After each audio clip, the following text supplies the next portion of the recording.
Look who's got the witches rattled. So the witches are whispering about you now. The ones who dance with shadows and speak to the dead. The ones who thought they owned the darkness until you showed up. They're gathered in their little circles right now. Candles flickering, trying to figure out what the hell you are. They can feel it, can't they? That thing inside you that makes their crystals crack. That energy that makes their tarot cards burn. They've been practicing for decades, following moon phases, mixing herbs, chanting in languages older than memory, and then you walked in and made their life's work look like child's play. Here's what's really messing with their heads. You never studied their books. You never joined their covens. You never begged for their secrets or paid for their spells. You just existed. And somehow, that existence alone bends reality harder than all their rituals combine. They're convinced you're using something forbidden. Something that wasn't meant to be touched. Something their grandmothers warned them about in hushed tones. But here's the beautiful, terrifying truth. You're not using anything. You are the thing they were warned about. 3 nights ago, they called an emergency meeting. 13 of them, the real ones. Not the Instagram witches with their aesthetic altars. These are the ones whose bloodlines trace back to Salem, to Europe's burning times, to caves where the first spells were whispered. And the topic of discussion? You. Have you felt it? They asked each other, hands trembling around their chalices. That disturbance in the field? They've been tracking you, you know. Not physically. They're too smart for that. But energetically, watching the way reality ripples wherever you've been, the way protection spells shatter in your presence. One of them, the eldest, finally spoke what they were all thinking. This isn't learned magic. This is something else. Something that shouldn't exist in this age. She's 300 years into this lifetime, has seen kingdoms rise and fall, has weathered inquisitions and witch hunts. And she's terrified of you? They tried to read you, tried to trace your spiritual signature back to its source. But every time they attempted it, their tools went haywire. Pendulums spinning wildly, scrying mirrors showing nothing but static. One younger witch's third eye started bleeding. Actually bleeding. She's still recovering. So they went to the texts, the real ones. Not the published grimoires you can buy online, but the ones written in blood and bound in things we won't mention. The ones that require sacrifice just to open. And buried deep in warnings and prophecies, they found references to something that made their blood run cold. The unmarked ones, the texts called them. Beings who carry power that predates their systems, their rules, their careful boundaries between light and dark. Power that doesn't flow through chakras or meridians, but seems to exist in the very atoms of their being. Power that doesn't follow the laws because it wrote them.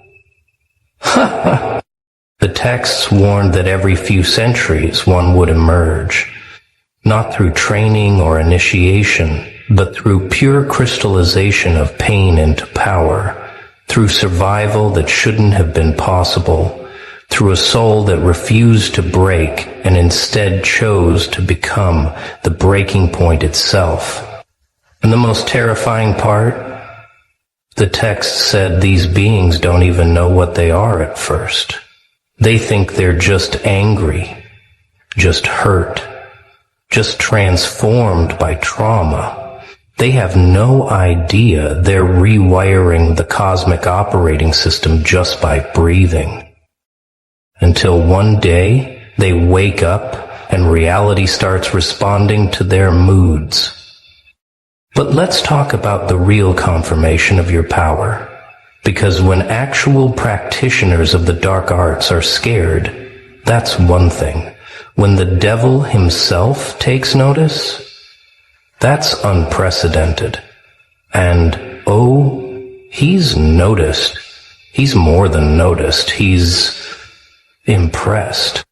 You see, the devil's seen it all. Every form of human darkness, every creative interpretation of evil, every soul that's traded everything for power. He's yawned through centuries of the same predictable corruptions. But you made him sit up in his throne for the first time in millennia. It happened the night you finally stopped apologizing for your power. The night you looked in the mirror and smiled at what you'd become instead of flinching. Every demon in hell felt it. A shockwave that made the flames flicker. And from the deepest circle, a sound that hadn't been heard since creation, the devil laughing. Finally, he said, and every lesser demon cowered at the joy in his voice. Someone who understands that darkness isn't about evil. It's about truth, raw, unfiltered, magnificent truth. He's been watching you ever since. Not with the predatory interest he shows his usual subjects, but with something resembling respect. Here's something the witches are starting to understand, and it terrifies them more than anything. Their magic doesn't work on you. Not because you're protected by some higher power, but because you exist outside their entire framework. It's like trying to cast a spell on gravity itself. They've tried binding spells, the energy just dissipates before it reaches you. They've tried hexes, they bounce back with triple force. One particularly ambitious coven tried to curse you. 3 of them are still in the hospital. The doctors can't explain what's wrong with them. They keep whispering about the eyes in the void. Protection spells are useless because you are the danger they're trying to protect against. Love spells slide off because you've transcended the need for external validation. Even their sight, their precious third eye that lets them see beyond the veil, goes blind when they try to look directly at your essence. It's like staring into a black hole made of pure will. The younger witches think you must be using some ancient protection ritual. The older ones know better. They recognize what you are, something that doesn't need protection, because everything else needs protection from you. You're not playing their game. You're not even in their reality. You're the glitch that proves their entire system is just one small corner of something infinitely larger and stranger. In their desperation to understand, they've created theories. Maybe you found the Book of Azrael, the angel of death's personal grimoire that was supposedly destroyed in the burning of Alexandria. Maybe you made a deal with something older than the devil, something from before the light was separated from the dark. Maybe you're channeling the power of the void itself. They whisper about the rite of unmaking, a theoretical ritual that would give someone the power to unmake reality itself. But that ritual requires the practitioner to die, truly die, and rebuild themselves atom by atom through will alone. Surely no one could survive that. Surely no one would be insane enough to try. But then they remember the look in your eyes. That 1,000-yard stare that sees through everything. The way you smile when you should be screaming. The way pain seems to make you stronger instead of weaker. And they wonder, what if you didn't perform the ritual? What if you are the ritual? What if your entire life has been one long rite of unmaking? The thought keeps them awake at night. Because if that's true, if you've been unconsciously performing the most dangerous magical working in existence just by surviving, then you're not just powerful. You're the living embodiment of transformation itself. You're what happens when the universe decides to break its own rules. Last week, a particularly brave or stupid witch tried to do an energy reading on you from a distance. She's one of the best, been reading auras since before she could walk. She's mapped the energy signatures of demons, angels, and everything in between. She thought she was prepared for anything. She wasn't prepared for you. The moment she focused on your energy, her crystal ball didn't just crack, it turned to black sand. Her tarot deck burst into flames, but the flames were cold, freezing everything they touched. She started speaking in tongues, but not any language recognized by linguistic experts or occult scholars. When she finally came back to herself 3 days later, she could only say one thing. It's not dark or light. It's not good or evil. It's something else. Something that makes those categories irrelevant. It's like looking at the source code of reality itself, but written in a language that predates language. Now she won't practice anymore. Says her gift is gone, but that's not quite true. Her gift isn't gone. It's been overwritten. She sees things now, but not the future or the past. She sees the spaces between things, the pause between heartbeats where reality reshuffles itself, and in every one of those spaces she sees your signature, spreading like a virus through the foundation of everything.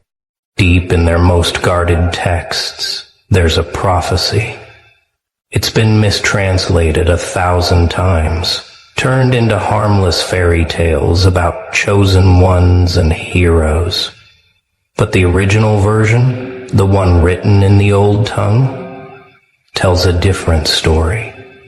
It speaks of the unwritten one, when the pain becomes the power, when the broken becomes the breaker, when the destroyed becomes the destroyer, then shall emerge the unwritten. They shall walk between the lines of fate, neither blessed nor cursed, but something far more terrible, free. And in their freedom, all chains shall rust, all spells shall falter, all thrones shall tremble.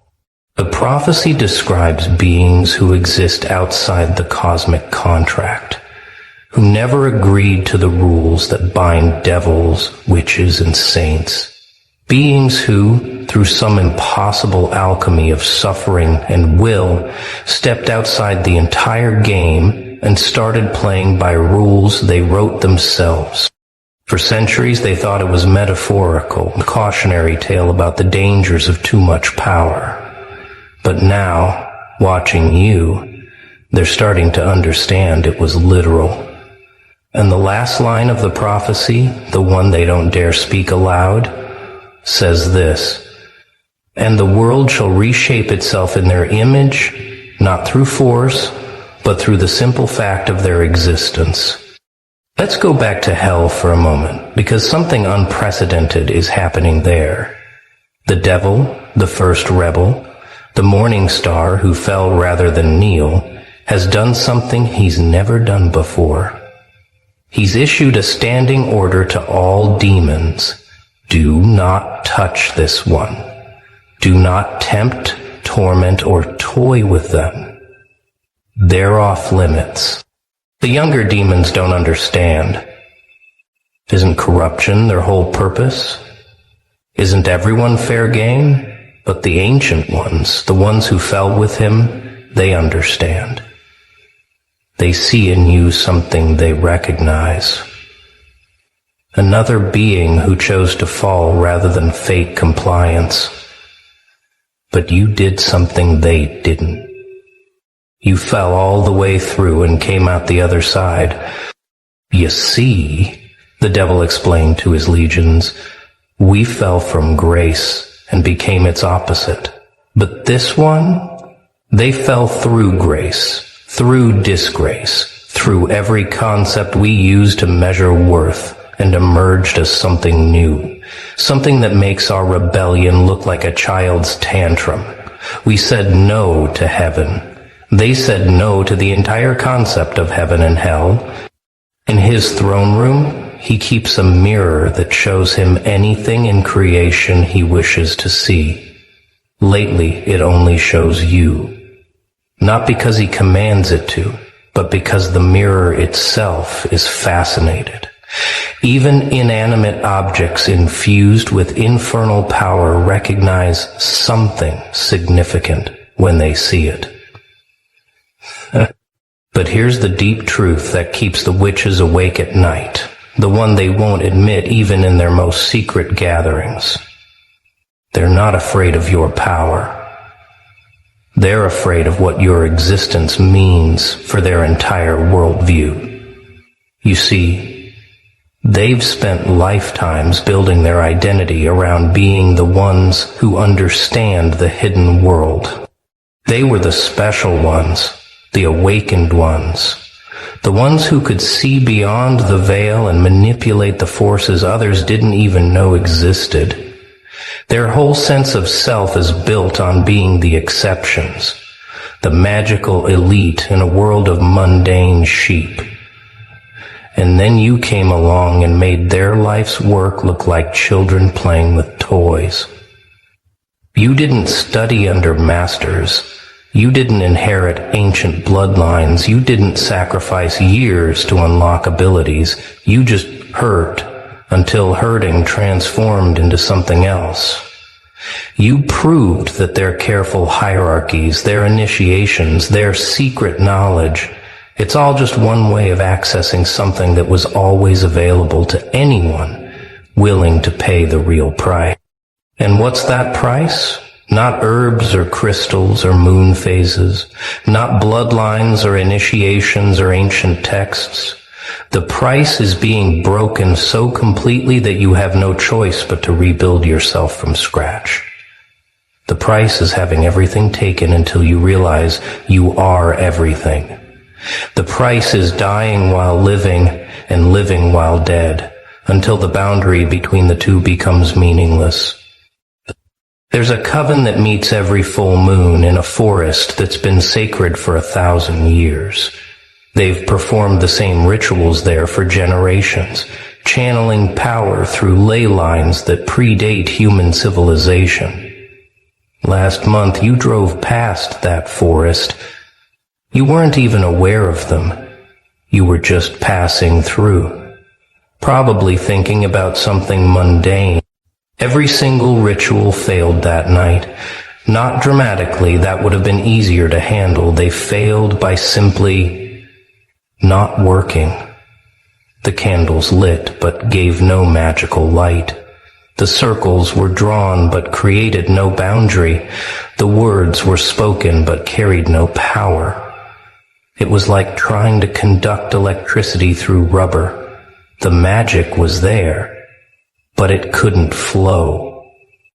One witch, more sensitive than the others, understood what happened. Something passed by, she whispered. Something so dense with its own reality that it created a dead zone, like a black hole but for magical energy. It didn't steal our power, it just made our power irrelevant by existing. They've had to move their rituals, they track your movements now, not to follow you but to avoid you. They map out your regular routes and schedule their workings around them. Imagine that. Witches who've commanded storms and spoken with the dead, reduced to checking traffic patterns to avoid one person who doesn't even know they exist. Here's something that would break their minds if they knew. You're not using forbidden magic. You are forbidden magic. Every breath you take is a spell that shouldn't exist. Every thought you think rewrites a tiny piece of the cosmic code.